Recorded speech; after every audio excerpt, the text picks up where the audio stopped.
When I met with Ted Ellis at the 57th Annual Art Festival in Fairhope, Alabama, I had learned that he was the 2008 Grand Prize winner.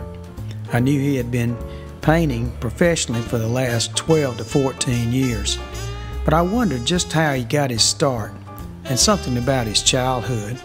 I learned that he was a native of New Orleans and lived in the Ninth Ward. Early on, he had a dream that was aided to some extent by creative family members who were in the arts. I was, pretty much my whole child life was the lower Ninth Ward. I mean, I didn't know that. Yeah, my fascination with art started real early. I had a cousin, second cousin, who was an illustrator, and I used to look at all of his drawings, and he was with their school newspaper, Lawless Junior High, well, before he became a professional illustrator.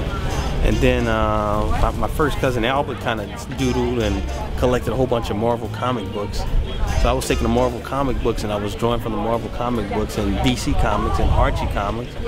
I just had my own kind of fascination. Plus, kindled that with wanting to be like my big cousin, who liked art and liked comic books and stuff. And I always wanted to impress him, so I'd draw and say, man, look at this, man, I drew Spider-Man, I drew Thor, drew Moby Dick. And then, one time they came and said, you didn't draw it, you traced it. I said, no, I drew it. I really drew it. But, just early on, Sam I Am, Do You Eat Green Eggs and Hams? I'd read the book and draw the illustrations from that, and then I sent it off to Pop in California, put my little stamp on the envelope, I addressed it, and sent it off and asked him, hey, comment on it and stuff like that. I never got a comment back. Pop was one of my other cousins who was an illustrator. He was the illustrator, and man, it never stopped. I just would enter those little contests that was in the magazines, draw the pirate, draw the turtle.